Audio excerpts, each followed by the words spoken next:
حضرت خدیجہ کی ازدواجی زندگی کا لمحہ بلمحہ جو رسول خدا صلی اللہ علیہ وسلم کے ساتھ گزرا وہ مثالی اور تحسین آمیز تھا۔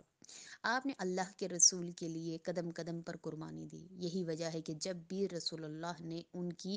رحلت کے بعد ان کا ذکر کیا تو نہایت ہی احترام و محبت کے ساتھ ذکر کیا، ان کے لیے بارگاہ خداوندی سے رحم کی دعا فرماتے۔ بعض اوقات ان کی یاد میں آپ کا دل پیس جگ کر رہ جاتا تھا اور آپ کے رخساروں پر آنکھوں سے آنسو کی لڑیاں لگ جاتی تھی۔ اس طرح آپ اپنی مہربان اور فداکار رفیق حیات کو یاد کرتے تھے۔ ایک دن آپ حضرت خدیجہ کو یاد کر رہے تھے کہ ان کی یاد میں کھوئے ہوئے تھے کہ حضرت عائشہ نے آپ کی یہ پریشان کن حالت دیکھ کر عرض کیا، یا رسول اللہ، وہ تو بڑھیاں تھی،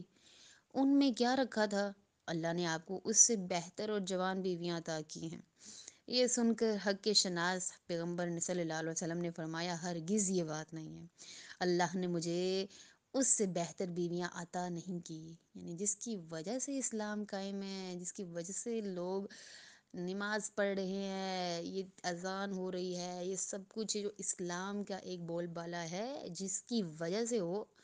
تو کیوں نہ اس کی شان اتنی بلند ہو۔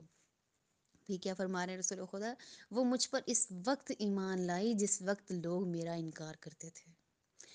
اس نے اس وقت میری تصدیق کی جب لوگ مجھے جھوٹا کہتے تھے، اس نے مجھ پر اس وقت اپنا مال خرچ کیا جب لوگ مجھے اپنے اموال سے محروم کیا کرتے تھے، یعنی جب کسی نے مجھے کچھ نہیں دیا تب خدیجہ نے اپنا مال مجھ پہ صرف کیا ہے۔